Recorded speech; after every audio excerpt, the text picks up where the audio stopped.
Ladies and gentlemen, please stand by while we get Mr. Folks back on the phone.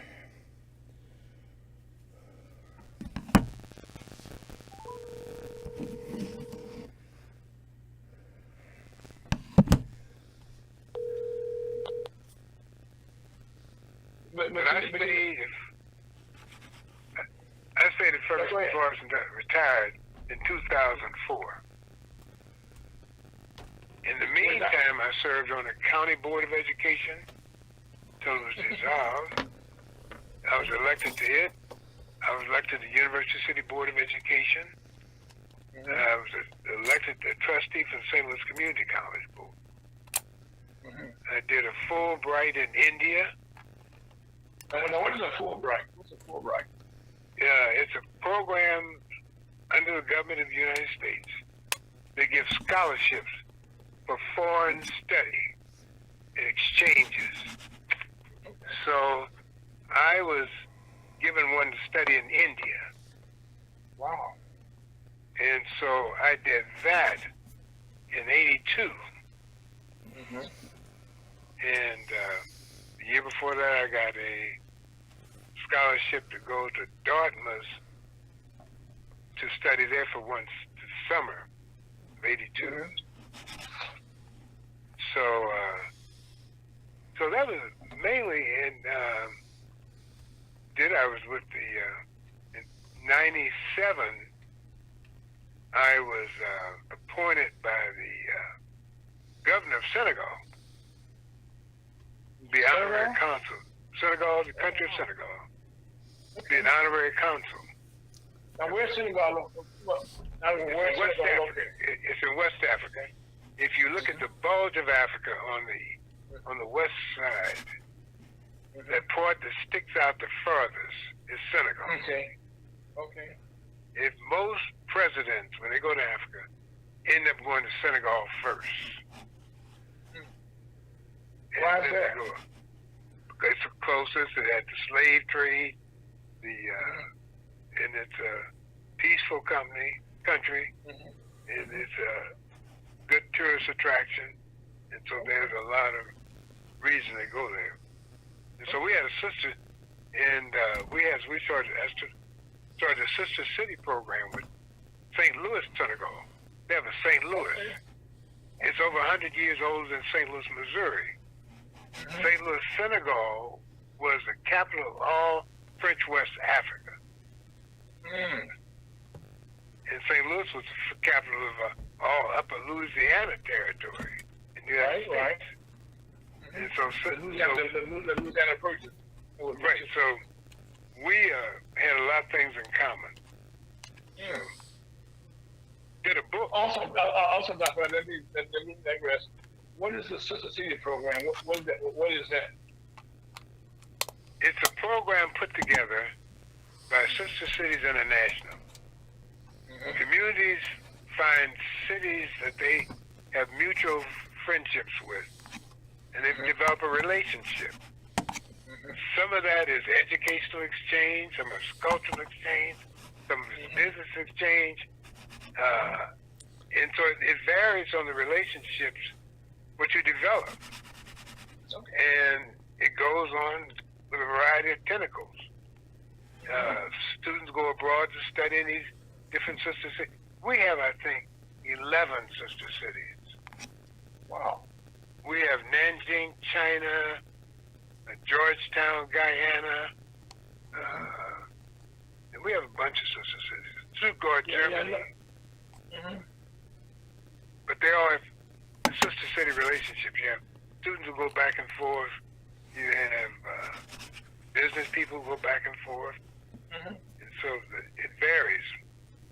Yeah, I know, Dr. Wright, when I was working in the mayor's office many years ago, that I was fortunate enough, to be a part of, some of the people visit our country, and and to be, and it was very interesting, how important it is culturally, to see how other people live and have similar New York at the same time. Not that different.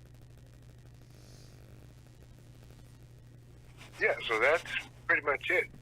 I was elected, in 2007. after while I was retired, I've been retired 3 years. I was asked to serve as interim superintendent of a Normandy school district. Mm-hmm. We just got a new superintendent, by the way. And yeah, I heard. And so I did that for a year. Mm-hmm. The day I left Normandy, I was asked to serve as interim for St. Louis Public Schools. Yes. While they did their search. Mm-hmm. And so I did that. So the day I left Normandy, the next day I was in St. Louis. And so I did that for several months. And then, since then, I've been home. The mayor asked me to serve as school board for 3 months while they have the election because of resignation. And I did that. So that's kind of my thing. I was a leadership program for the Institute for Educational Leadership. I did that as co-coordinator for a number of years. And in my alumni program, I took the graduates to countries all over the world. And also, Dr. Scott, now people think that man's been a very busy man, okay? But how many books have you written about St. Louis? 17. Okay.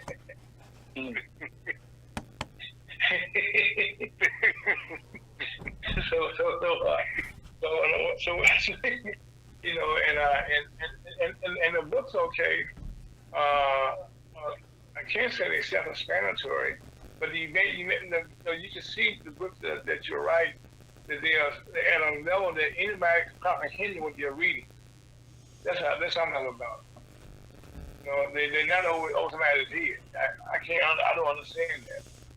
You know, and tell us some of the communities that you've written, some of the books that you've written about, Dr. Wright. Well, the one I have is, I'm trying to update it. There's 2 editions now. This would be the third.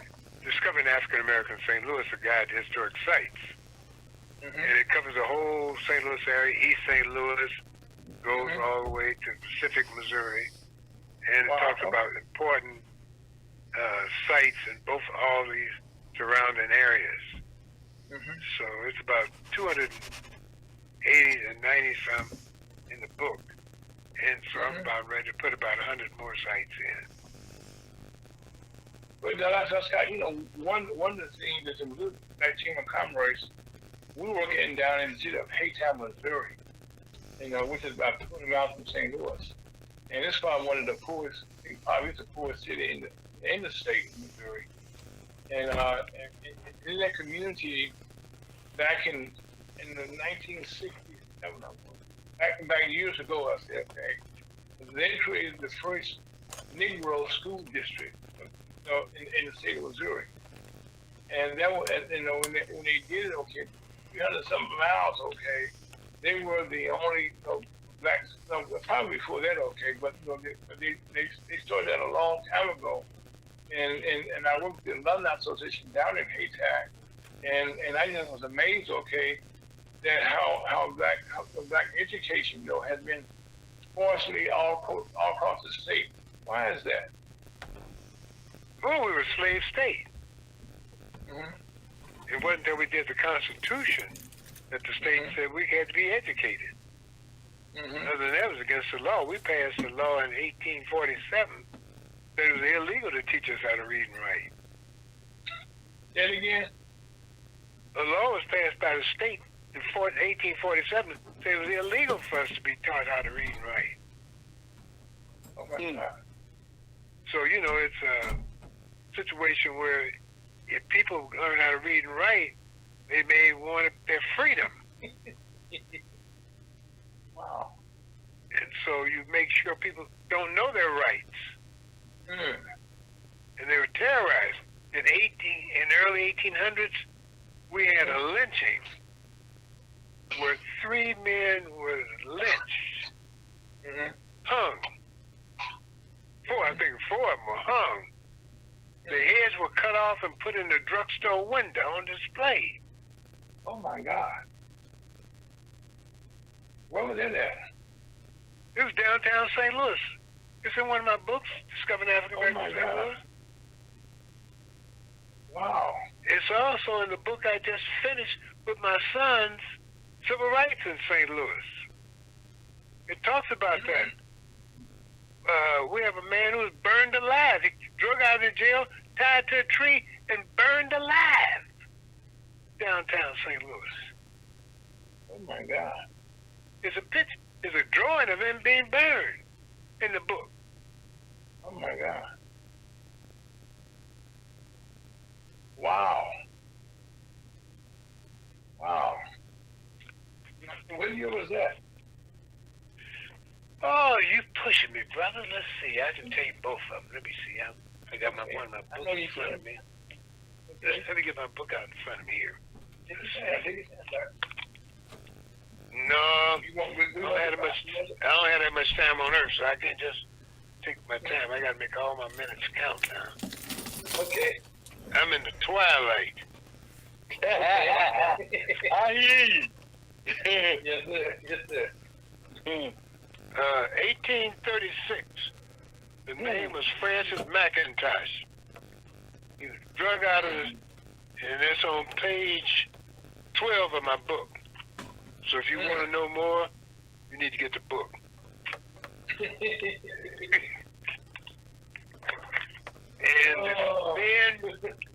the four Negroes executed. That was in 1841. 75% of the town came out to see that execution. Now, that's why help me understand this, okay? Usually they came over doing this was something they kind of publicized, come watch the lynching. What's that? Guys, they come out, they publicize, they go to have a lynching. Most of my lynching was spontaneous. I've got executed, I've got a copy of the flyer. Wow. It's in the book. You got to buy the book now. Well, I'm going to get a book. I guess it's right to St. Louis. And their heads were cut off and put in the drugstore window downtown. Oh my God. Oh my God.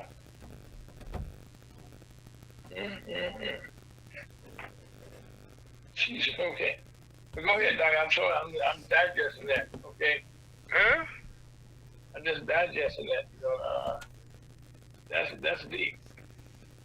Yeah, I mean that's just the way it was. I mean, so, and we're in the hustle. You know, we're in slavery, housing, everything else. You know, it's just Dred Scott decision.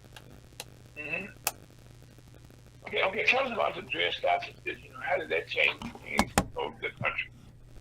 Well, Dred Scott was taking, you know, once you're taken into free territory, you're free if you're a slave.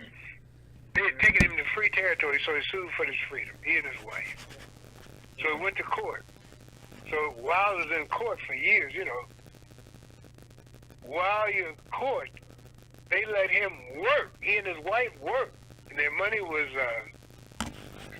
saved by the sheriff, which meant he had a little money from doing. He and his wife, Harriet, had money built up, which didn't belong to them. It belonged to the court because they were rented out. See, St. Louis, we didn't need farmers and all. We didn't farmers. So the slaves were allowed to rent themselves out. Whoa. Some of them were able to keep money as long as they stayed out of trouble because the owners didn't want them. They were given to them by family members. They said, go, stay out of trouble, make yourself unnoticed. Don't let people see you around. And so they went out and made money. And they paid the farmers, the former slave owners, the owners. Elizabeth Keckley, she was owned by a family. And she made that money by her and her son's freedom. Okay. She ended up being in the White House. Right, She was a friend of Mary Todd Lincoln. So when President Lincoln was killed, Mary Todd called Elizabeth first. Said, why aren't you here? I need you here. I can't read a bit about that, yes, sir. Yeah. So now, Tell people again. No, tell people again. What was her name again? Elizabeth Keckley. Okay. She's in the book. That's a name. That's what I'm telling you. That's a name. I read about it, but that's, I mean, but I didn't even work. I guess, well, Dr. Wright, I have to ask this question to you because you probably one of the best persons to answer this question. Around the country, even here in the state of Missouri, okay, there's a fight right now about telling black history. Not just like doing all those, black on the culture and all that. There's a fight right now not tell black history in this country. The state of Missouri right now trying to pass some laws, okay, to prevent that. I know, man. Can you tell me why is that? Because you don't know your situation, you won't fight for it. Mm-hmm. If you know your history, you'll fight. Mm-hmm. We don't want to talk about the history. Mm-hmm. And those who can read it, don't read it. They say the best way to keep a secret from some folks, put it in a book. Yes, sir. Yes, sir. Yes, sir. Yes, sir. Yes, sir. Yes, sir. Yes, sir. Put it in the book. They'll never know it if you just put it in the book. Just put it in the book, and it's good for life because they won't ever pick the book up. Yeah, matter of fact, that's the thing when you do, what people do, they put it in the newspaper every day. And people sit and they don't read what's going on else. No. You got people who aren't interested. Right. I'm talking to people every day. I get away with that, and then that's just one version, okay, what's going on. But I've had to seek out the other side of it, okay. I've been fortunate enough to be involved in government and that stuff over the years. And I know there's always two sides in the story that you're going to read about, okay. And it's one that they're writing about. That's their opinion, what they're writing about. It's their version of the story.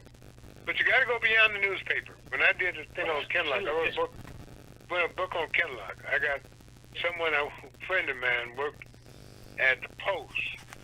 Mm-hmm. Gave me a printout of every article written about Kenlock.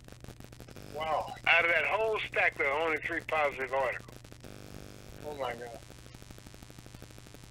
When papers print problems about black folks, the papers sell. We sell newspapers. We sell newspapers. We not have we allowed that, okay. Right down, this young man that was brutally killed in Memphis right now. All the TV stations, all the cable stations, all the news stations, all the newspapers, they all right now are talking about that.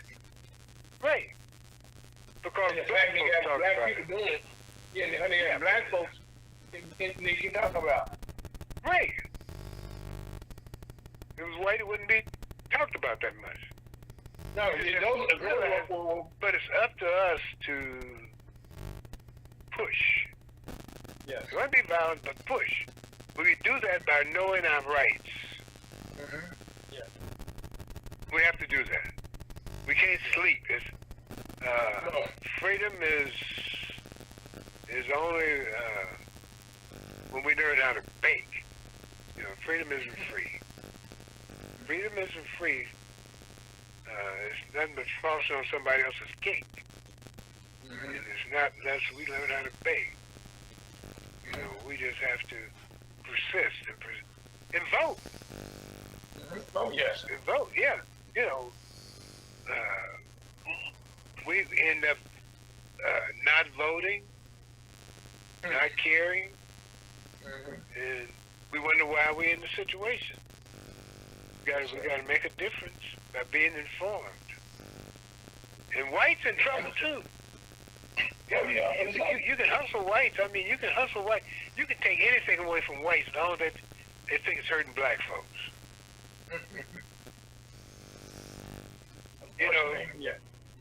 When I moved to Paysdale in 64. 64 I moved to Paysdale. I lived on Whitney. That's the only block blacks could live on. They were living there since the turn of the century. The blocks off of Whitney were all white. I remember Gregan was one of the streets off of Whitney. It's around 65, 66. They sold one house to a black person. Then the whole block went black in a few months. Now, the name of the game, because they're building homes in Florissant. Yes. Now, they need some folks to buy homes in Florissant. So you need, how you going to do that? You got to scare some white folks.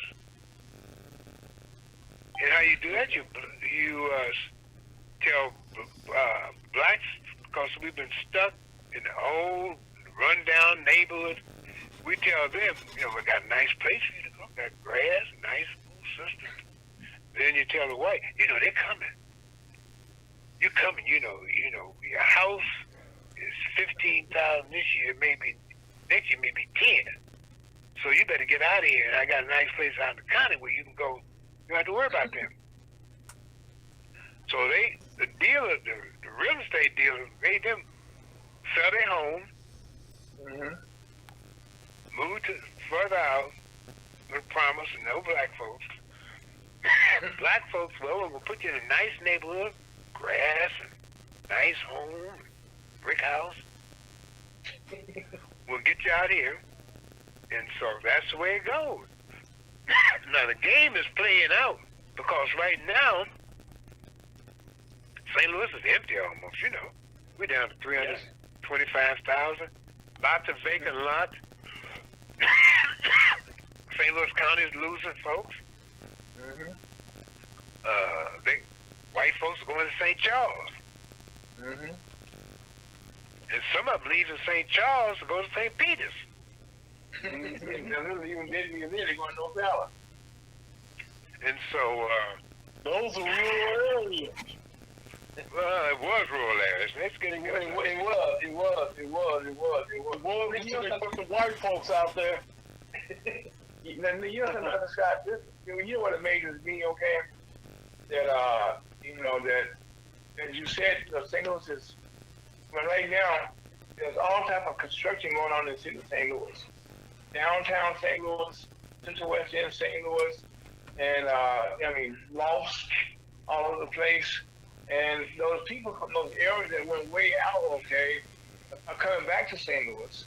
And my interpretation that I tell people all the time is the reason they want to come back, okay, that they travel the country, they don't say I'm from Ocala, Missouri. They don't say I'm from St. Peter's.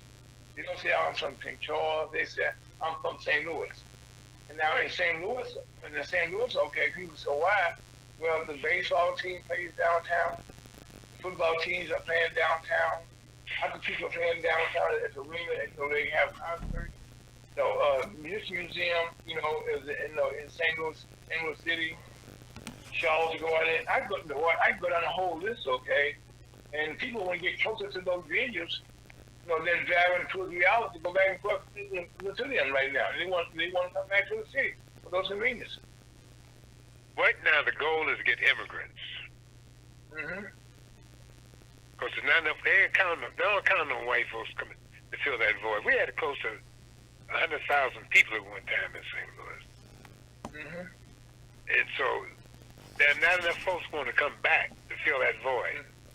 And so, if they're building apartments, because apartments, you make more money off of that than housing. Oh, I know you do. And so, we're going to get, you still got to figure out who's going to get all this land and stuff. We may even have more parks in the county, in the city now.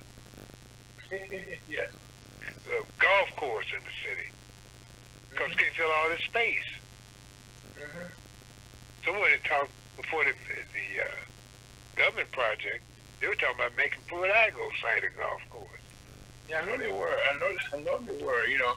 And people aren't aware of Pruitt-Igoe. I said, what is about Pruitt-Igoe? The history behind that. Well, you know, highways and downtown slum area, and the government gave money to build Pruitt-Igoe. Black folks, Igoe for whites. I'm getting ahead of myself, okay? Why not let's start with the Mill Creek area first, okay? That was the first that area was black community that was so artistic about the young people giving the vote. I think we did go to Fudago. Well, because of segregation, we lived in certain parts of the city. It's not. We were confined to that area. The real estate. There's an ad in a book I did for the Urban League that talks about the realtors agreed there are going to be Negro sections, and they weren't going to rent or sell houses or anything else except in those Negro sections. And so then you want to redevelop downtown, you got to find a place for us to go. So we built Fudago. There we go. Yes, sir. That's our feet up to yes. And so it was all those thousands of people, but no services. Elevator stopped on every other floor. And these are high rises, right? High rise, yes. Yeah. This has probably been a model for the rest of the country, by the way. And it failed. They blew it up. It was so bad it blew up. Blew it up, yes. Now you can read about that in my book now, if you buy one. We're gonna say we gonna keep that. They can't say they don't know, okay, or they can. It's in a book. It's in a book. It's in a book.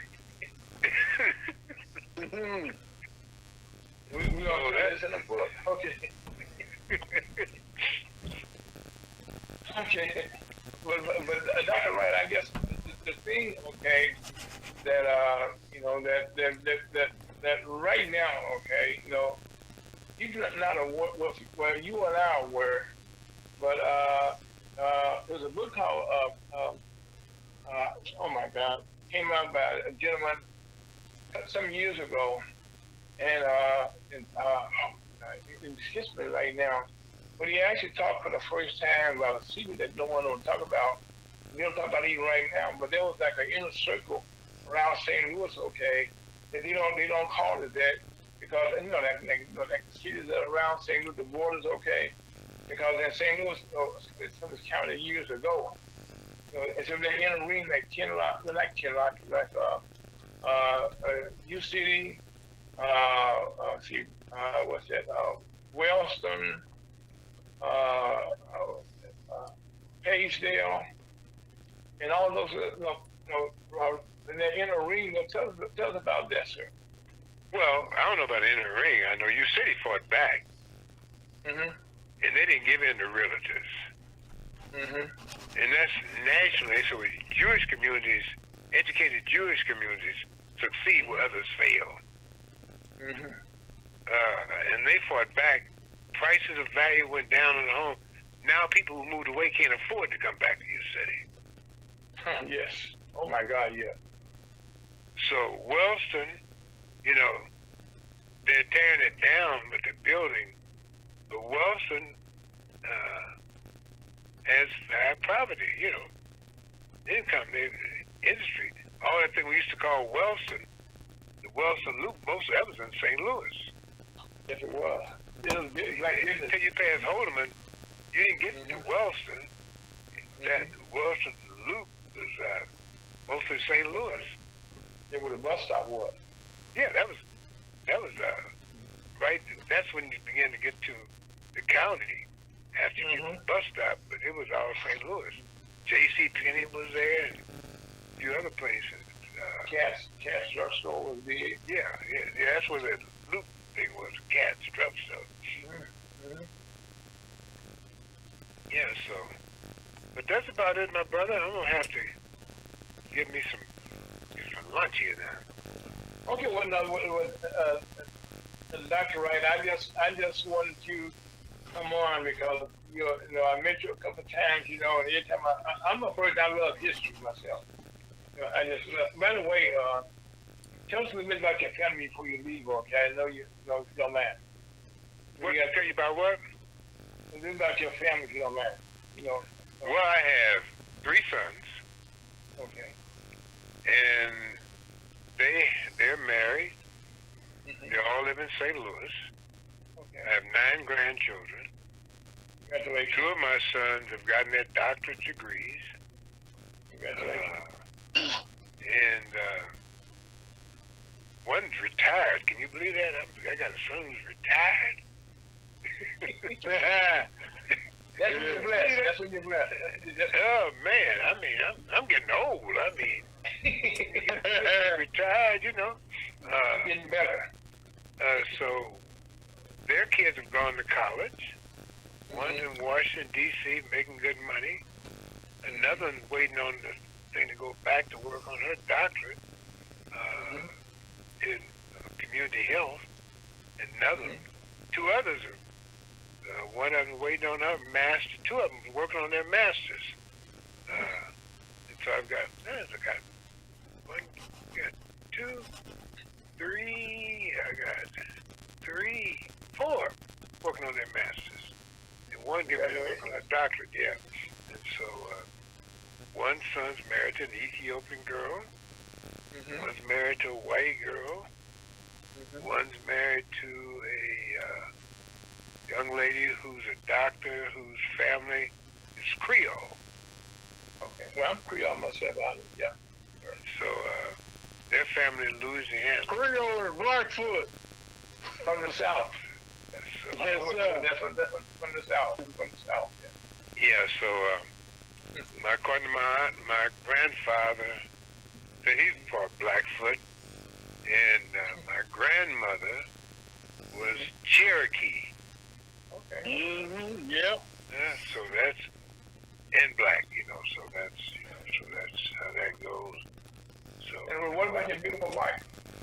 You know, she's from Mississippi. She left What part of Mississippi when she was three years old. What came part of to St. Mississippi? Louis. What part of West Mississippi? Point.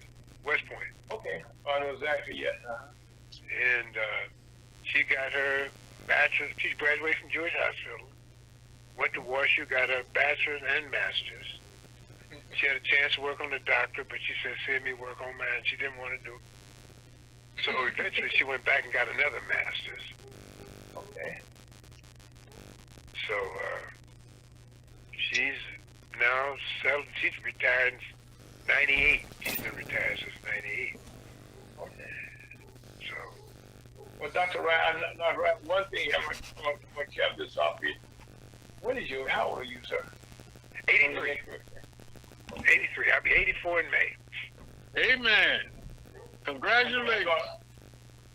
You know, I know a lot of people that you know personally. You know, from that matter of fact, we would be remiss, okay, with our very close friends, okay, that kind of grew. We Mr. Claude Brown this past week, okay. After Claude and I were in college together.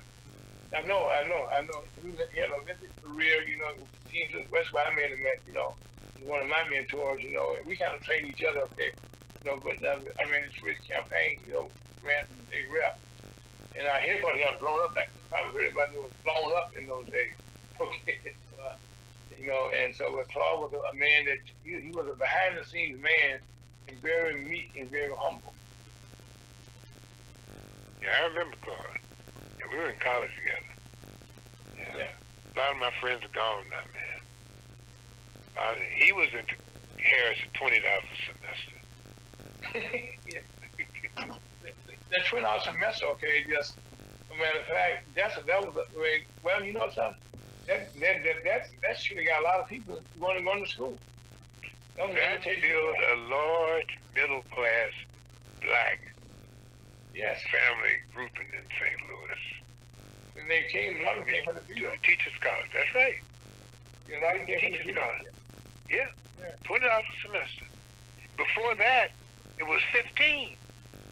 It went up right before I got there, it went up.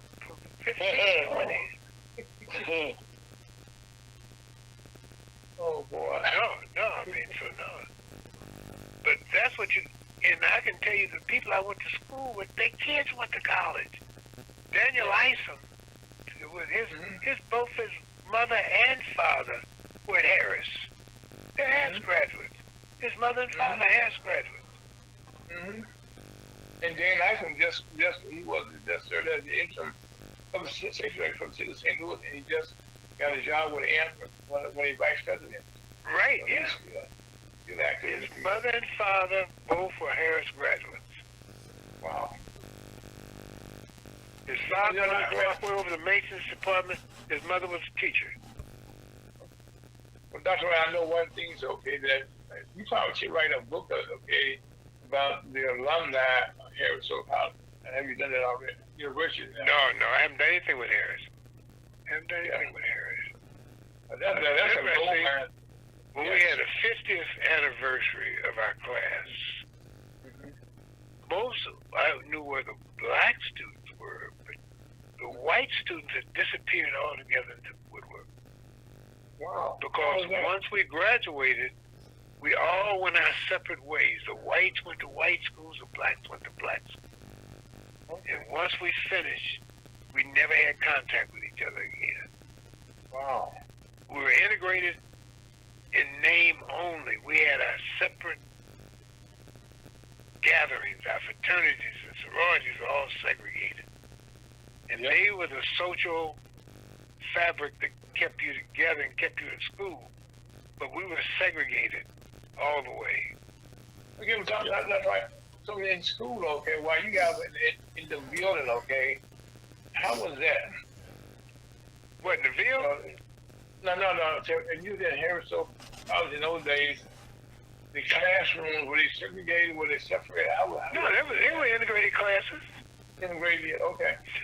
Yeah, we had our separate things where we all of us ate in our what we call Harlem section of the cafeteria. Mm-hmm. We all were in our little corner downstairs in the cafeteria. Okay, yeah.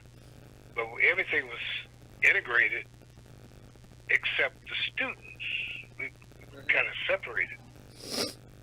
You know anything about Franklin School? That's Washington Tech. You mean old Washington Tech? Yeah, on Washington Tech. Well, I went there and it was we was the kids, and we had separate recess. We come out. The Indians came out at the time, the whites and the black.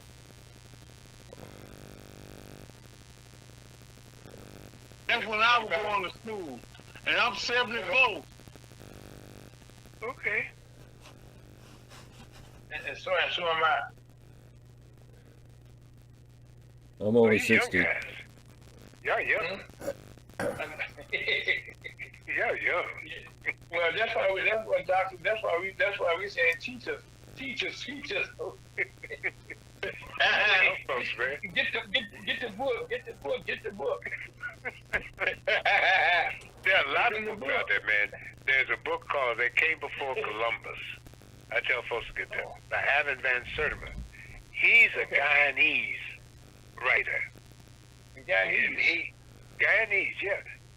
You'd be surprised. Many islanders know more about history than we do. Amen. There's a guy named Ben Jacquemin. He did a book on the Nile, Egypt. He's an Egyptologist. If you take a Nile cruise, take his book with you, you'd know about all the things that the white tour guides won't tell you. Yep. That's why they told us when we was in Vietnam, go home, black man. You don't belong here. Yeah. Every time we went out in the bush, when the white boy led the platoon, all hell broke loose. Black man led the platoon, it was quiet. I'm talking about what I know, not what somebody told me. Yeah, so you ever been to Vietnam?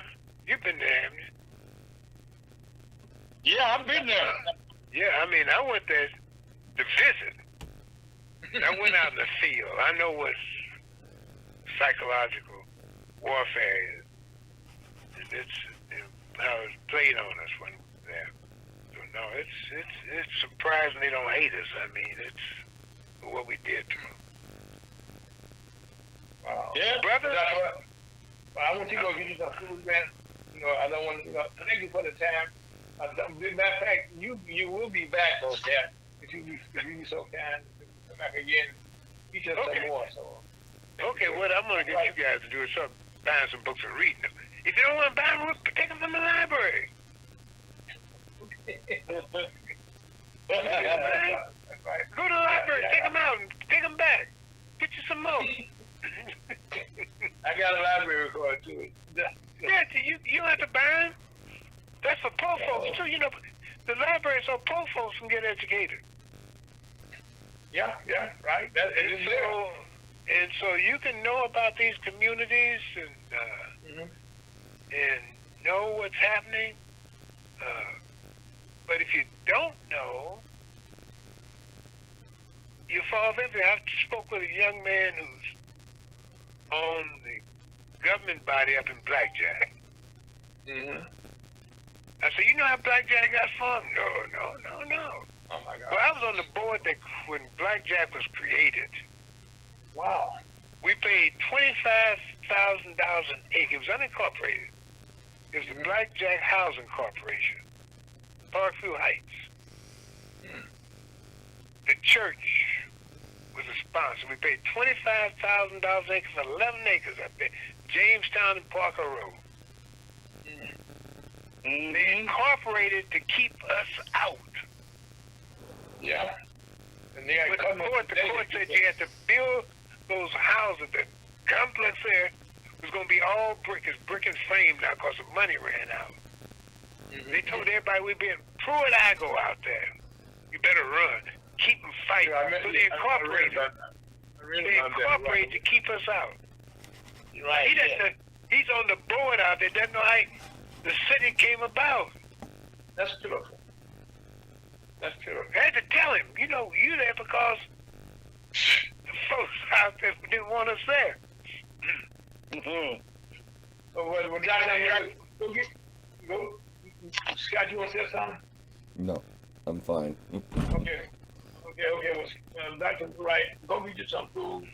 Okay, man, I'm gonna go to the book too. I'm gonna get a book. I got books I read. Okay. I'm gonna get some more books about it. Okay, get you some. That's what I want.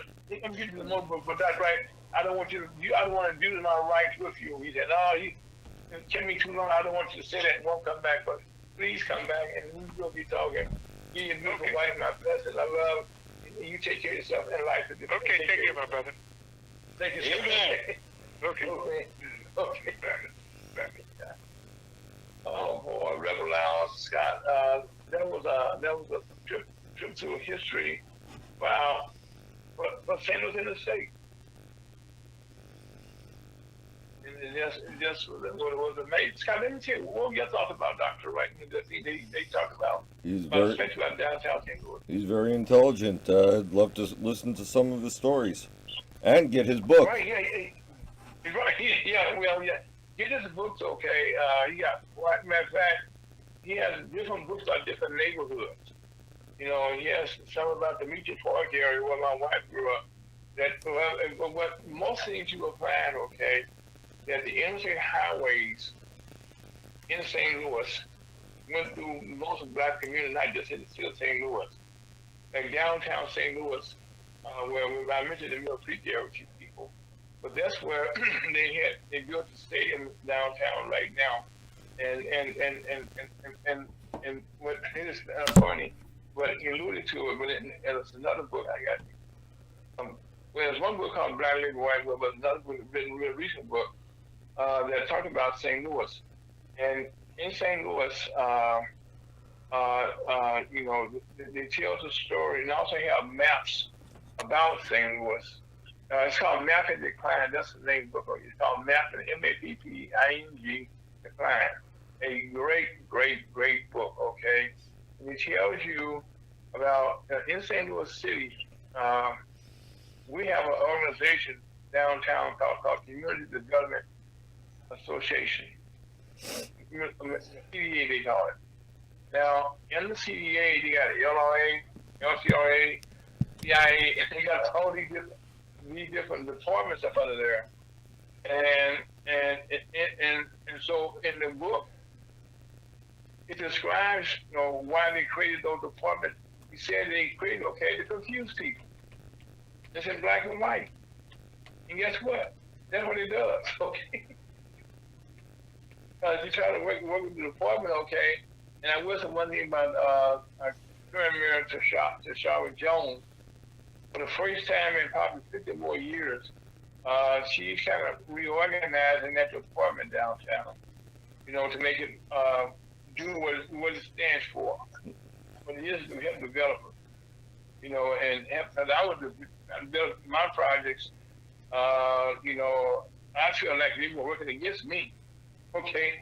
And I was building homes, okay? And even just speaking, go to Delmar and Vanderbilt. Delmar and Vanderbilt, and go west. You see some beautiful homes down there, and the homes that I built is what Dr.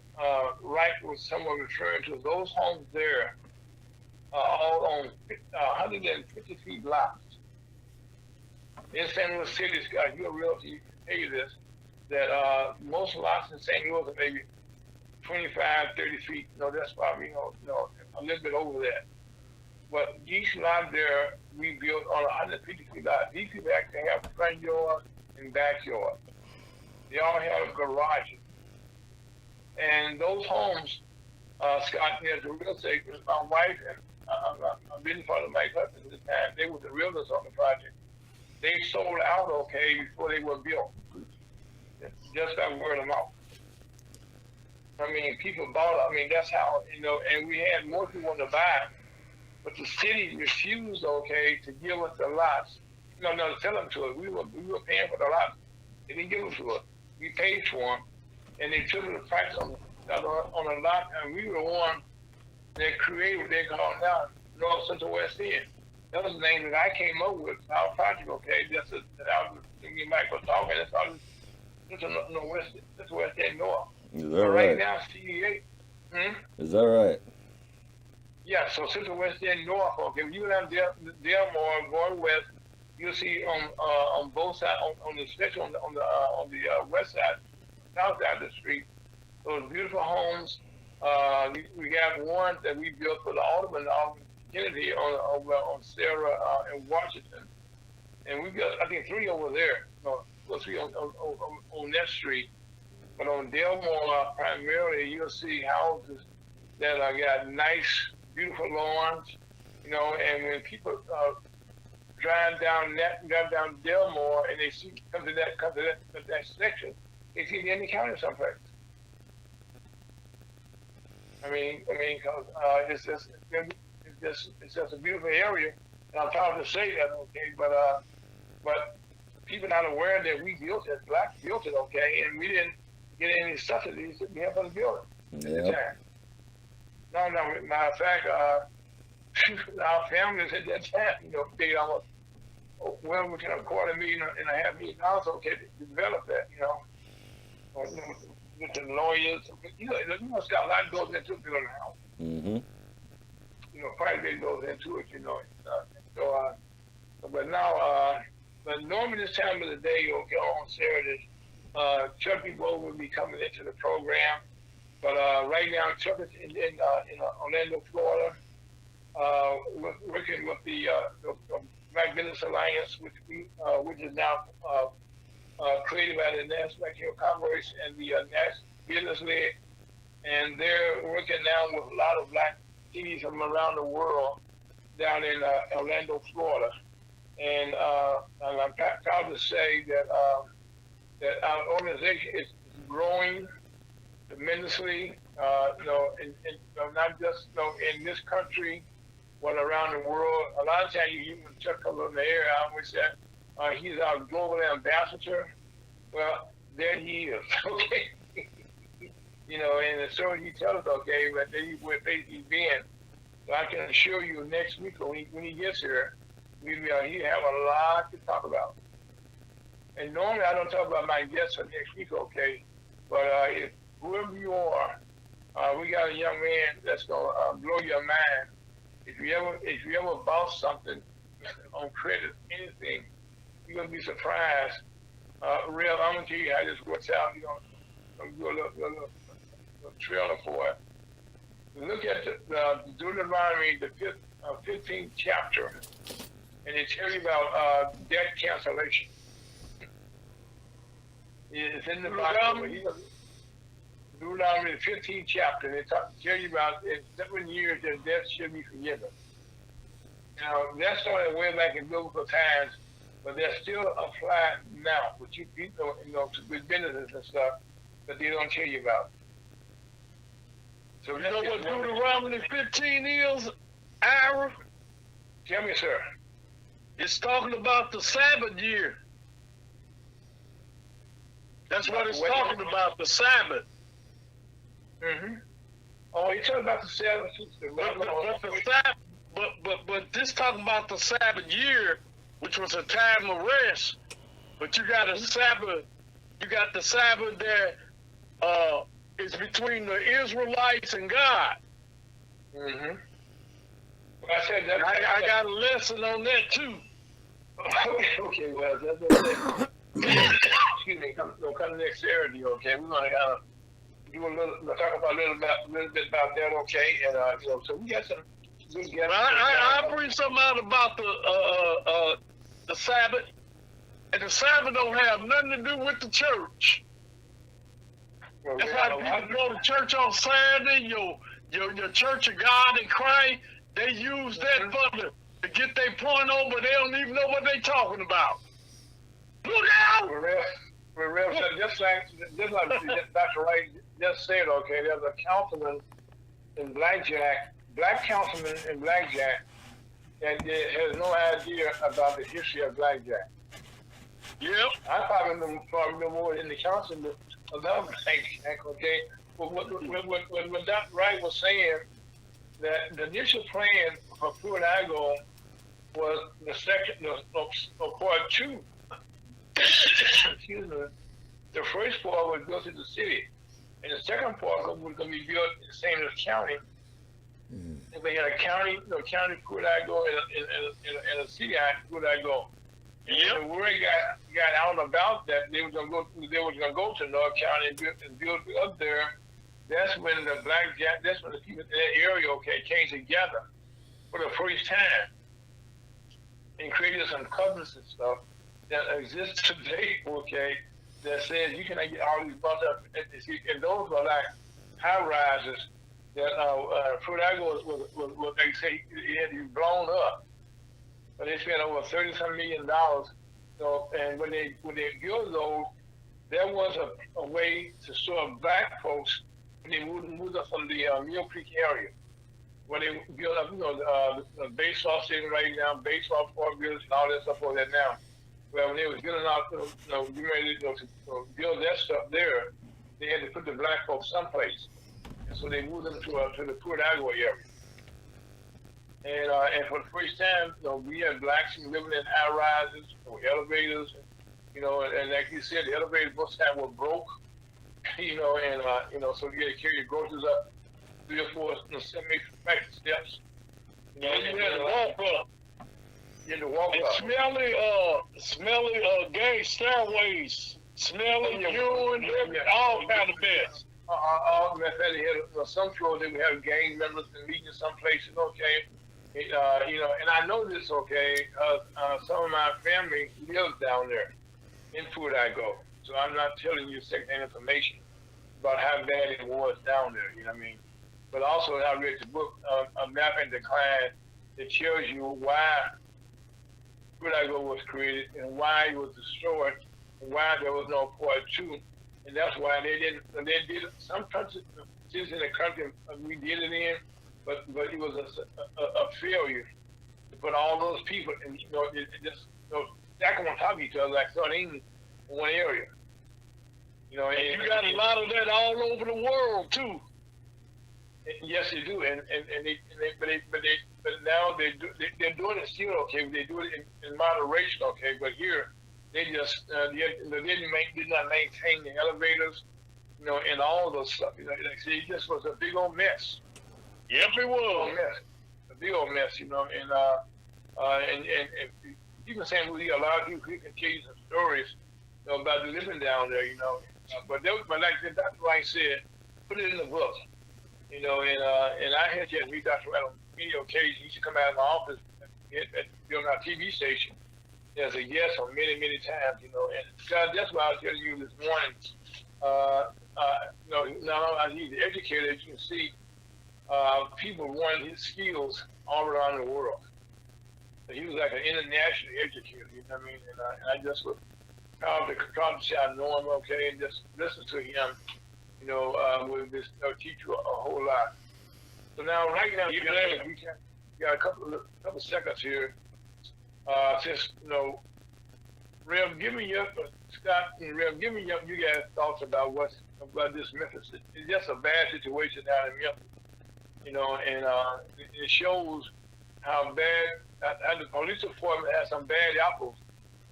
Can destroy. The police department. Because right now I've been in Memphis many times. Like we all have. And this is, and I'm proud of Memphis. Okay, so far they did not do any rioting. That's the thing that we here in St. Louis, Ferguson, Missouri, became a thing. They said, don't do Ferguson no more. Don't do that. Don't fear the neighborhoods. Well, I hope everybody's learned.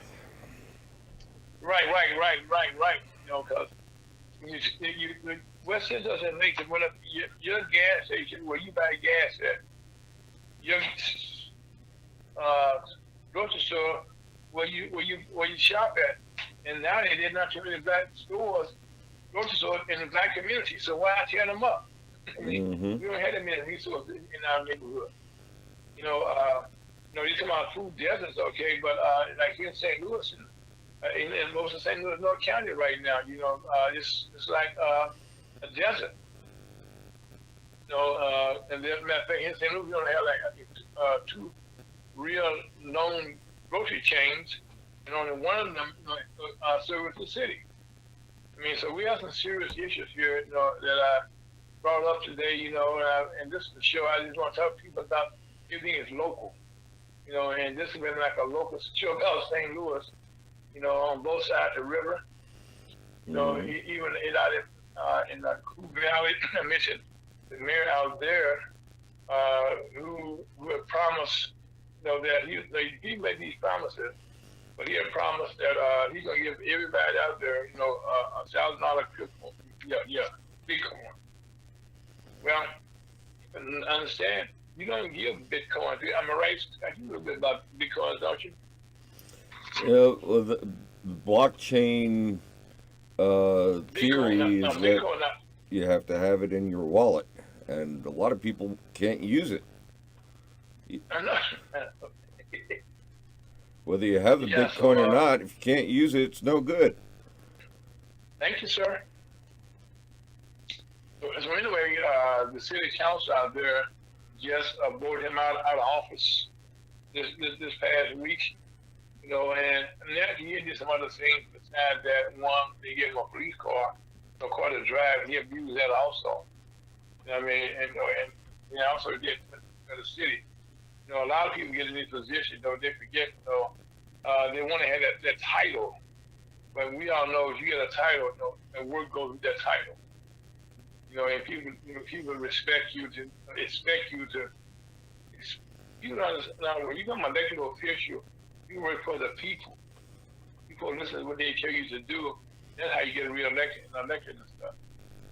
Amen. And that's how people stay there a long time. They make their people happy. They bring them up or give them what they need in their particular cities and they count it. And like also, I'm happy to Missouri Comrades, I think all the people who have supported us in Haytown, Missouri, I'm happy to report that we purchased the Makers land last year, and we are now working now on being another business in Haytown, Missouri, black business. We've been on a Broadband Institute, and right now that's coming up off the ground.